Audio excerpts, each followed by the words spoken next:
Well, good morning, everyone. I hope you can all hear me. We're looking forward to a very interesting discussion now on the economic and social role of major events, and we've got a very distinguished and talented group of people here to talk about that. On my left, Mohammed Abdullah Massam Al-Daheri, who's General Secretary of UAE Football. Next to him we have Talal Al-Hashimi, who is the Director of the Abu Dhabi Sports Council. Then we have Mushtaq Al-Waili from Qatar, from the Jusur Institute. Of course, Qatar ready for the World Cup. And last but certainly not least, Simon Clegg, who has just been filling me in on all the many things he's done in sport, which includes running, 20 years of the British Olympic Association, Ipswich Town, which included sacking Roy Keane and living to tell the story. So, we've got a good range of people to talk about. The format is going to be, we're going to do a sort of panel discussion, and then we'll probably open the floor up to questions. So, Mohammed, if I could start with you. Perhaps you could talk a little bit about the bid for the 2019 Asian Cup and what you suspect the impact will be on sports in the UAE. I mean, UAE came third in the last games? Yes. Great. So perhaps you could tell us a little bit about the background, the state of football here, and how you think that will change in... Well, if I'm talking about... good morning, everyone. But when I'm talking about the bidding for the Asian Cup in the United Arab Emirates, this goes for a long time ago. We have hosted in 1996 the Asian Cup, and there was a change in the organization of this event or championship. Before they used to play for 12 teams, and then it moved for 16 teams. In 1996 we hosted it. We did a good success in it, and then now we are hosting in 2019 the Asian Cup again, and there is also a change from 16 teams to 24 teams. This puts us in a big challenge. I think we've also have evaluated this event before bidding for it and hosting it. How will it impact on us, as you said, economically and sport-wise? We've evaluated this event that we would have, I think, good success in it. Usually such events have direct impact. Let me tell you, for example, on infrastructure. Usually they build up infrastructure for a country itself. Today, I think we are 3 years, 3 years before this event, and we started to build new stadiums in Dubai.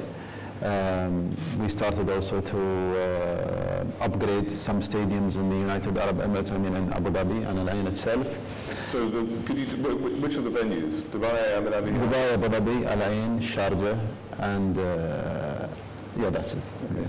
Yeah, so Sharjah is also building a new stadium that fits for 60,000 spectators, especially for this event itself. I think we are willing to raise the bar for such an event in the United Arab Emirates. There will be also indirect impacts. You're building a team of Emirati or local people from the United Arab Emirates to go along with people such as the AFC or the FIFA, well-experienced people. I think interacting with them and taking this experience will also build us a team that will also help us in future to organize such events easily. Great, fantastic. So Talal, perhaps I can turn to you now. We're looking forward to some games coming in the future. Could you talk a little bit about the impact of some of the sporting events that have already come here? I'm thinking about things like the HSB Golf Championship, the ITU Triathlon World Series, those sort of things. Is there any way of assessing how good or how much impact they've had? Thank you very much for the question. Good morning, everyone. I think, as you mentioned, the impact of hosting such a big event here in Abu Dhabi, the agenda of the sport event in Abu Dhabi, it's really full in these days, especially that we have next weekend the HSBC Golf Championship for this is the number 11 years for that event. There is many impact for hosting this kind of event. The most important things for us is the legacy we keep after hosting this kind of event. As Mr. Muhammad mentioned regarding Asian Cup, there is a big legacy would be after the event, especially that most of the city is going to build a stadium.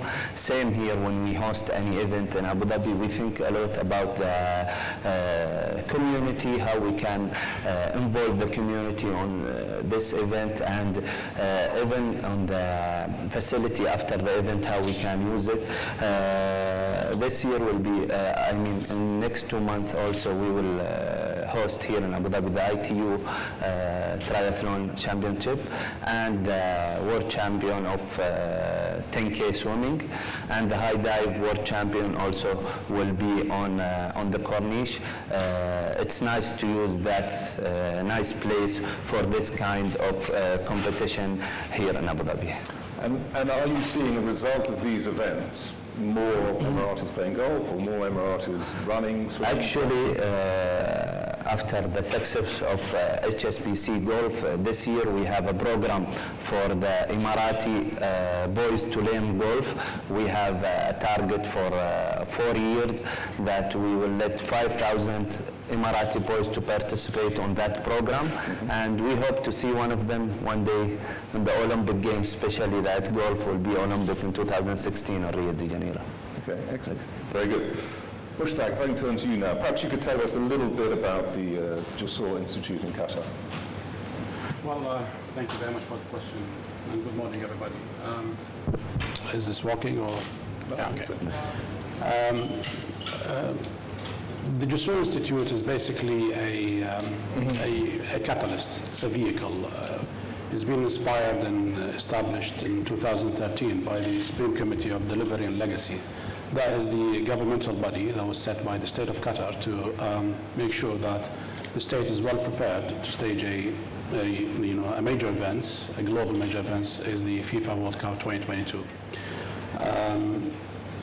The creation of the institute has come in response to one of the key strategic pillar of the committee when it was established, is basically how that we can make sure is that we start to infuse legacy within the region, the Middle East, North Africa regions, from now leading to the event and then post the event, as well as building a pool of human capital, talents, who are completely capable, regional talents, completely capable to build that industry going forward, making sure it's sustainable, as well as leading on the post-event legacy in terms of the the skills level.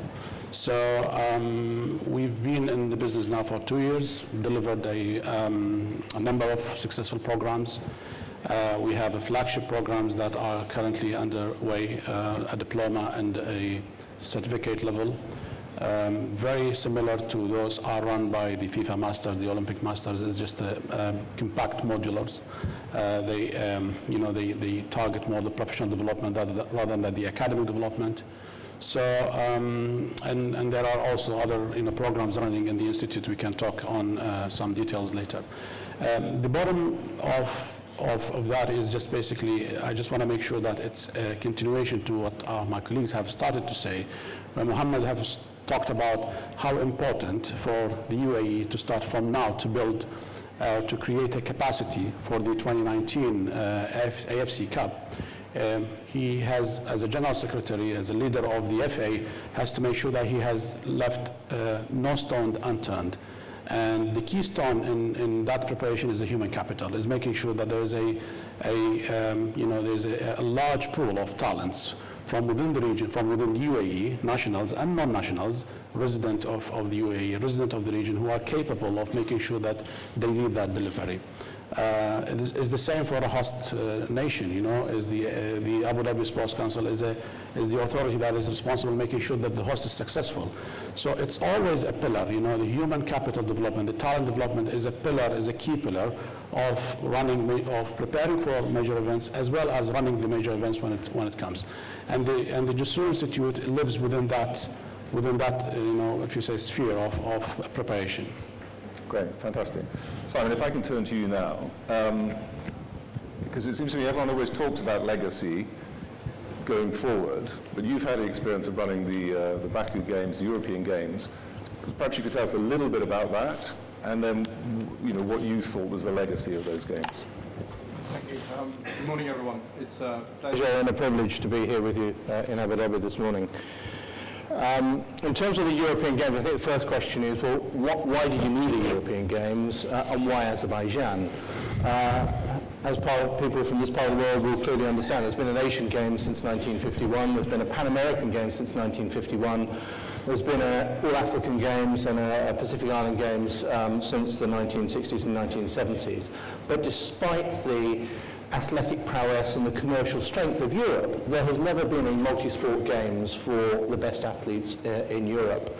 And this is something that has been spoken about for many, many years, and it was decided to bring it to fruition in a very short period of time.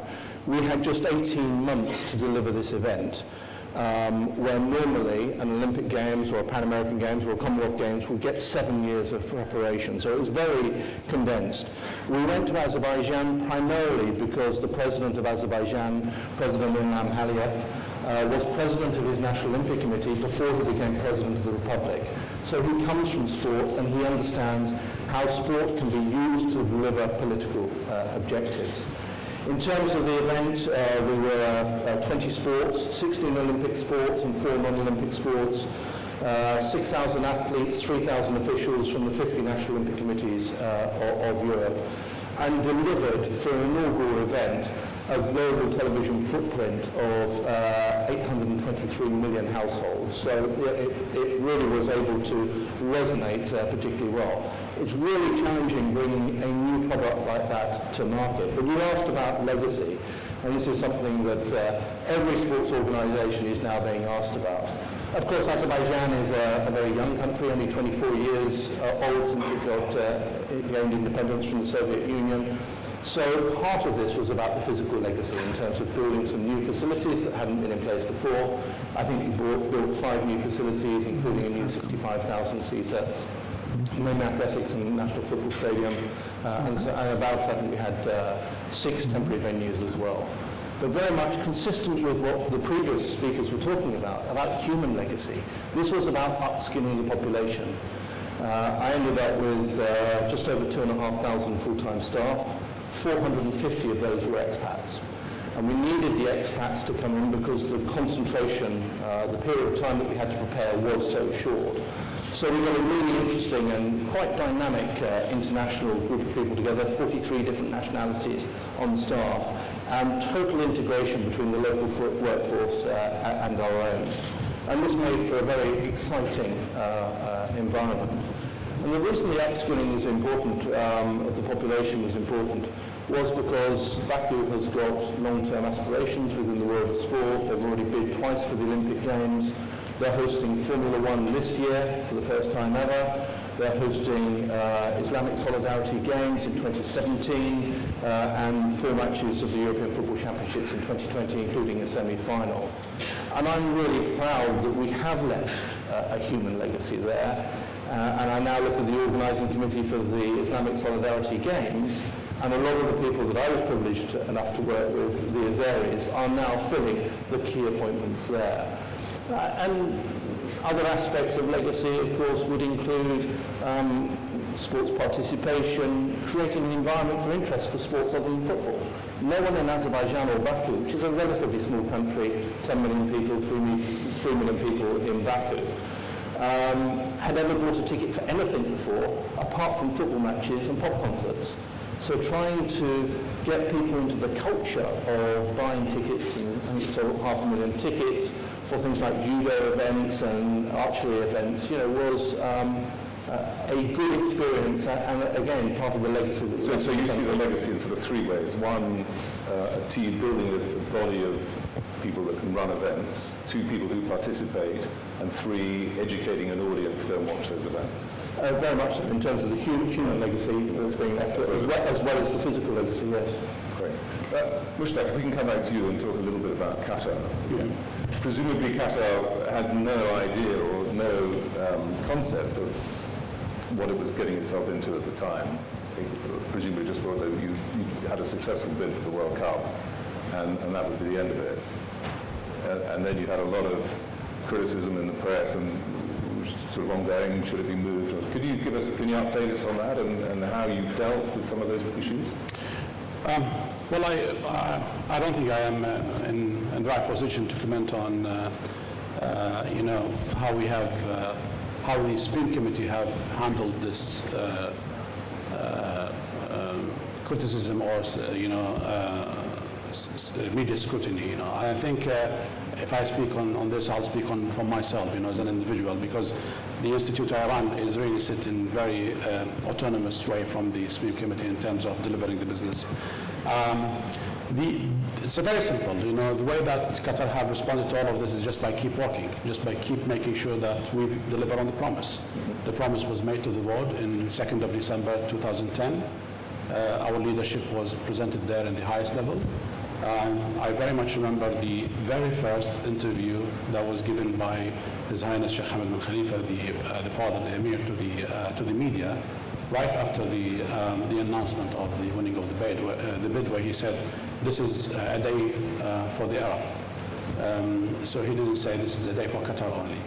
The tournament, the host, was always meant for Qatar to represent the Middle East region, to bring this important event into our lands.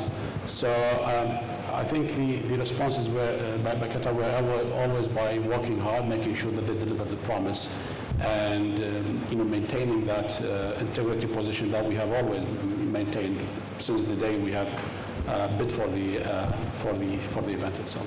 So for you, it's all about delivery. Yeah. You just sort of keep your head down. If that sort of thing happens, you just keep working. Absolutely. Delivery is ongoing. In many areas, I think we've been. I had the privilege to meet many people when I travel outside, when I get engaged with people from the international and the global sporting community, and the one comment I have always received that we've started in certain areas very early compared to other nations who have, hosted similar events in the past, particularly in the human development capacity. I mean, the creation of a platform, educational platform, and knowledge platform like the Jusur Institute is quite advanced, compared to other nations, namely the next host of the 2018 World Cup, where they had just now started to realize that there is a problem in making sure that there is enough human capacity process being put into place to make sure that the workforce that comes to work within the event are well prepared, and they are not as expensive as it should be, because there are two sides of this. One of the objectives what we're trying to do here through the creation of the institute is that we build that pool of regional talents. And when we say regional talents, means people come from around where we live. The movement of these talents across the region first will bring economic value to their countries, to where they live. It will touch their lives, basically, their families, as well as it will give us even a more cost-effective access to these talents compared to if you go and bring these talents from other places in the world. So in summary, in that particular process, we've been very advanced. We have started to work 2013, whereas the event is 2022, which is a clear indication of being determined to be well prepared to make sure that we deliver an amazing tournament in 2022. Is there sometimes the case that you can have too much time in preparation? It seems like you had a small amount and you had 18 months to put it together. Do you sometimes wish you didn't have quite so long to do it, or are you happy with that? And I think, no, I think we're kind of privileged to be in that position as well. You know, we've been given such time. But I think what we are doing is that we are also building on a previous success. If you remember that we've hosted the Asian Games in 2006, that was a major event. And we were very, I think, by the testimonial, the global testimonial, we've been very successful in doing so. We've also hosted the regional tournaments, the Gulf Cup and the others, you know. And so what we did is that we had an inheritance of success, and we tried to build on that leading into the future. So, Mohammed, does this mean that if you have a successful Asian Games, we can see a bid for the World Cup in whatever it is? Well, it's too early to say that, but why not? I think such events, like we were hosting in 2017, the Clubs World Cup in 2018 for 2 years in a row. This is also a kind of preparation for the Asian Cup itself. And you did that before, didn't you? Yes, we did. 2008-9, I think it was. I remember watching Messi in Barcelona. Yes, exactly. Actually, Abu Dhabi was the hosting city of this two big events. The good things and the bad things, it will be that the Club World Cup 2018 will finish today. Directly after 2 weeks, the Asian Cup will start. You know, Okay, so that will be yes. So very good for the audience, right? I think for audience, for the volunteer who is working on the especially preparation for the training field, hotels. You know, it's good rehearsal for them. Especially that the 2019 Asian Cup will be 24 teams for the first time. And will be in 4 cities, as Mohammed mentioned. The different, it's on the FIFA Club World Cup, it's just 1 city host with a smaller number of teams, and you know. Yeah. But it's a good preparation for the bigger. Perfect, I think. Yeah, that's good. Especially that UAE hosting this major event in 8 and 9, 9 and 10, and it was really successful from FIFA side. And yes. Fantastic. Great. Well, look, I'd like to throw the floor open to any of you that would like to ask any of your 4 panelists a question. I think there are some microphones. Is anyone itching to ask a question, or we can continue with the discussion? Ah, excellent. Over here. Let me get you a microphone. If you could perhaps tell us your name and where you work. My name is Maria, and I'm from Zayed Sport City. My question is in regards to the games in Baku. I just want to understand how many people attended from locally, and how many, do you have numbers about how many people did actually travel to attend as spectators rather than participants? I think when you create a new event and go to market, it's challenging because you have no history. Particularly in a country like Azerbaijan, which had some challenges in terms of not having a natural tourist population. Azerbaijan, one of the reasons that they bid to stage the games was to put Azerbaijan on the map and to showcase it to the world, predominantly through social media and through television coverage, not so much in terms of people who would actually go and see the event. We sold just over 500,000 tickets. Realistically, the vast majority of the people who bought tickets were from within Baku and from within Azerbaijan. And the international people who did come to the games were predominantly people who were closely related, friends and family of the participating athletes, because there was no track record. Okay, yes, we had some fans who would go anywhere in the world to watch a table tennis match, and they wanted to be there for the first European Games, but it takes some time to build up this sort of tradition.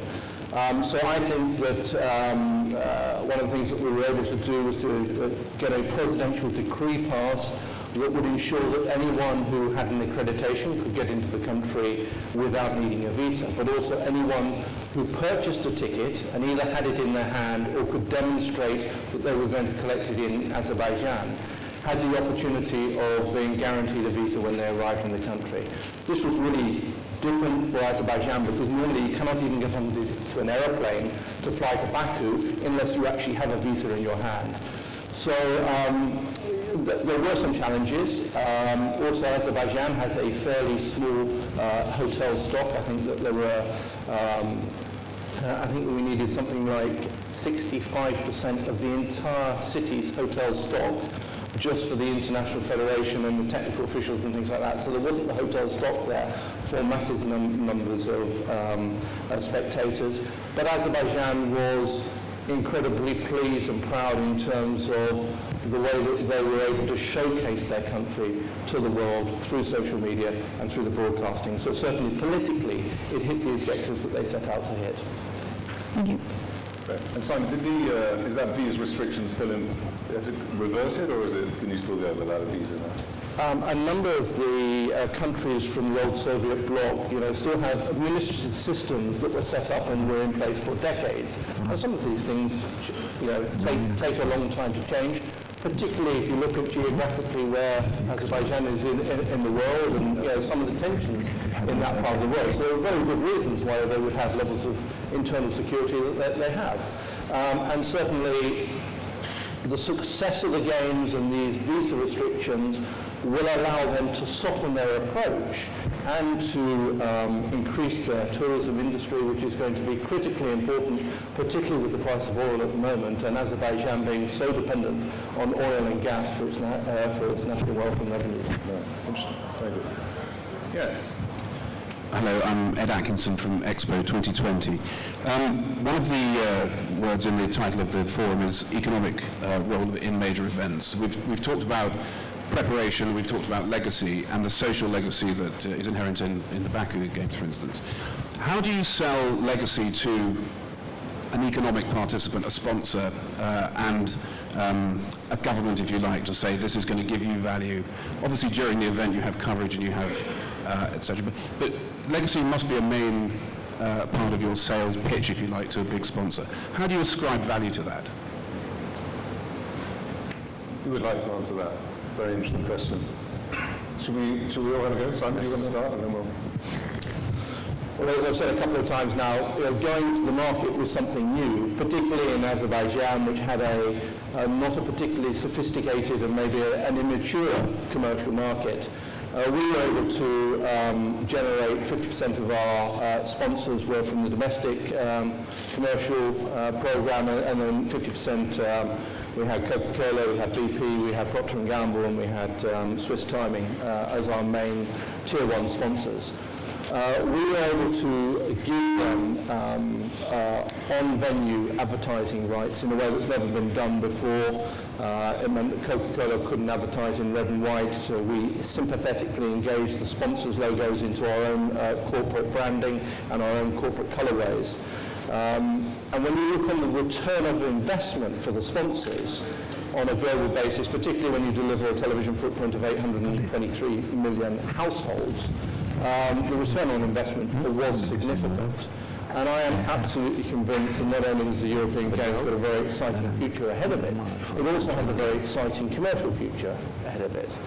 And on the basis that the European Games were the missing fifth ring, if you like, on the Continental Games, there is now, particularly in the context of Agenda 2020 and the IOC, there's a very interesting commercial opportunity for the IOC to say, actually, does it want to embrace the 5 Continental Games, which are organised by the Continental National Olympic Committees, and look somehow to extend the top programme and maybe incorporate and give greater value to the IOC sponsors by engaging with and accommodating those 5 continental events, and therefore give television advertising and branding opportunities to the sponsors that isn't available in the Olympic Games. So I think that for the future commercially for the European Games, it's a very exciting time. Great.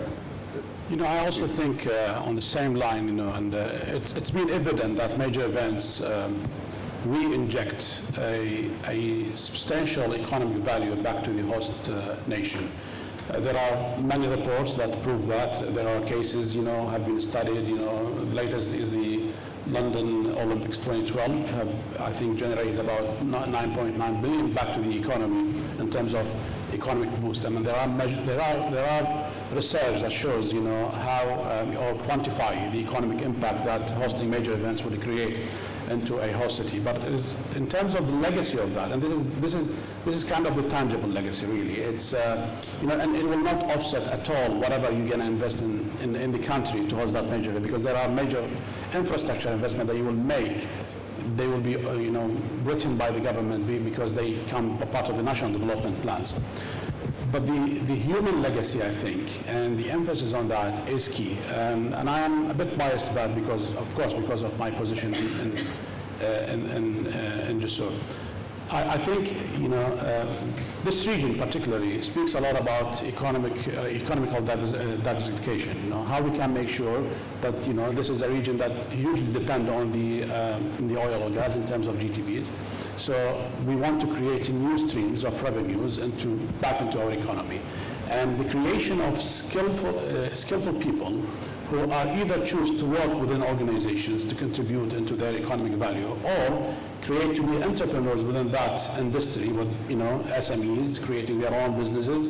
It will definitely lead or make sure that it goes back into the economy. And back to your question, those private sectors who want to ask these questions, they need to look at the long-term vision, so they can see what the return could come to them in terms of the value, the economic value will be created by this type of events.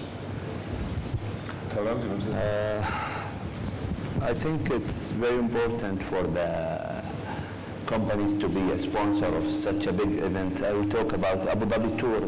One of the stage was on the South region in Abu Dhabi, and there is where most of the petrol company working. So ADNOC was a sponsor of that stage, and the good impact they take.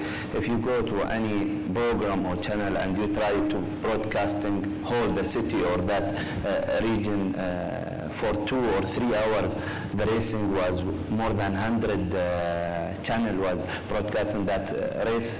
Was really good value for the company was sponsor for that stage and for whole the race. So I think the impact is really good for, and especially in the future will be more stages and more places to be shown in Abu Dhabi.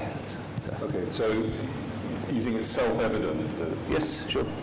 It's a really good impact for the big companies to sponsor of this kind of event. Exactly. Very good. Okay, good. Thank you. Yes. Getting back, my name is Dr. Danielle Mincy-White, and I'm the director of the Masters of Sports Management program at American University in the Emirates. Had to get my plug in. My question is regarding the building of talent, the talent pool, because I believe that's the reason why I was brought to this region. What is the steepest learning curve that you met in doing that in Qatar? I'm not sure I agree with the question. The steepest learning curve as far as building UAE talent, building the talent pool here in the region. You're speaking specifically UAE or... I'm speaking actually specifically UAE. So if I'm going to run an event, how do I get a team of good people together? Right. Okay, does that make sense? Yeah, sure. You want to pick on that, Mohammed? Yeah, go ahead. I think Mohammed have already, both Simon and Mohammed have tapped into this in terms of, Yes. the preparation for the event itself and working through the event. The speediest way to get that talent developed is to make sure that they are involved within the business as they are studying. And that is the key philosophy based on which we built our program, for example. Our diploma is not a purely academic diploma, it's an applied knowledge. So 60% of our content comes from practitioners, people who have been within the positions, have done the job hands-on. They merge within the academics, people who are designing the theory and the learning process, and they blend together and they go to the student or the participant, tell them this is how you do it. Now that's not only enough. In order to speed that, you need to get the students, the participant, within a real-time experience. So also part of programs, we have something called the business simulations, or we've got when we send people into the live experiences, tournaments, regional or not regional, and my personal experience is that the fastest way people have learned how to do the job is by making sure they do it themselves. They do the mistakes, and then they learn from their mistakes and do the right job. So, and that will build up into the talent. So you would say there is sufficient talent. It is a question of training them and giving them the opportunity Of almost course, to fail. absolutely, no doubt. Yeah, I think also, I mean, here in the bidding contest for the Asian Cup itself, it was a whole Emirati team that did this bidding part and presented to the committee our bidding book, which was around 260 pages all over, talking about the infrastructure, hotels, talking about the transportation, airlines, all kind of stuff that is supporting the event itself here. Right. So, good. Does that answer your question? Excellent. Finally, someone from this side of the room. Yes. Sports 360. My question is regarding some of the major events like the FIFA World Cup and even the Olympics, and we see that some of these major events are probably increasingly costly to organize for a single country or a single city. And especially when you're going through an economic environment which is maybe more difficult and challenging. What's the way forward? I mean, we've seen that already for the Winter Olympics. There are fewer and fewer cities and countries that are willing to bid for it, and it's been difficult to find places to organize it. Do you think that the way forward is maybe for joint cities or joint countries, of neighboring countries, to co-organize these events? Or how sustainable is it in the long term for some of these big events to be organized by, again, single cities or countries? I didn't get it. Simon, you have a view on that? Yes, I think that sport finds itself in challenging times at the moment, and we only need to pick up the newspapers every day to see, yet another crisis in sport. And I think sport needs to be very careful in terms of how it positions itself in society at the moment, because if it loses the trust and the support of the public, then it's in a very difficult position. And we really do need strong leadership at the top of world sport now to ensure that we steer sport in the right direction going forward, because sport is so fundamentally good and is such a vehicle for social adhesion and for social change. And I think one of those challenges is these mega events and the size of the events. Personally, I'm not a keen supporter of going down the multi-city and the multi-country route. Certainly if you go down the multi-country route, you've got all sorts of challenges with from a commercial perspective. But I do think that those organisations that are responsible for the large multi-sport events do need to be very careful in terms of making sure that they recognise that society has changed and we cannot afford any longer to have the sort of extravagance that was shown both in terms of the building of some of those facilities. We should only build facilities if there is a real long-term and sustainable legacy. Building white elephants and leaving them around the world really does no one any good in the long run. So whilst I can understand the question, I'm not a great believer in going down that route. I believe certainly the Olympic Games is about bringing the youth of the world together under one roof and that dynamism, and I'm very privileged. I've lived in 12 Olympic villages, both summer and winter, heading up the British team. That's an incredible environment to be in, to see athletes from all nationalities competing with one another, but also socialising with one another as well. You wouldn't like to see the Olympic Games have just one venue, right? It used to have. No. I think that, and I recognise the question is based particularly on, the recent Olympic Winter Games process and coming down to a choice of Almaty and Beijing, neither of which you would associate with being a natural, necessarily strong Olympic winter sports background, although Almaty has got some fantastic facilities. But no, the question about whether Greece should be and Athens should be the constant home of the Olympic Games, whilst you still have some of the world's leading cities aspiring to host the Games, looking into the next cycle, Rome, Paris, Los Angeles, there's still an appetite out there. And why would the IOC do it when they've got cities like that aspiring for the Games? Great. I think I think my response will be more general. I think the multi-cities or the multi-countries is a potential strategy that organizers or owners of major events could consider for the future, only if it is proved to be viable and practical. But I think the existing climate, financial, economic climate the world is going through this time, and the ramification of that for the future will definitely put a responsibility on the sports to respond in a certain way. Now, what is that response going to be? We have to really wait and see how that. But the key, and I totally agree with Simon on that, is the leadership. The key and the key word is leadership. If the sports have on the top a very conscious, a very high level of integrity leadership that will recognize what are we going through and making sure that the sports remain within the vines of the society and doesn't turn to be an economic player only. I think they will figure out strategies and tactics to overcome this period. Great. I think they cover all the points. Yeah. Great. Well, unfortunately, we've run out of time. I'm sure I'd like to thank our four panelists very much. And I'm sure they'll be around. If you have any questions, you can grab them in the coffee break or whatever. But anyway, thank you all very much. Thank you.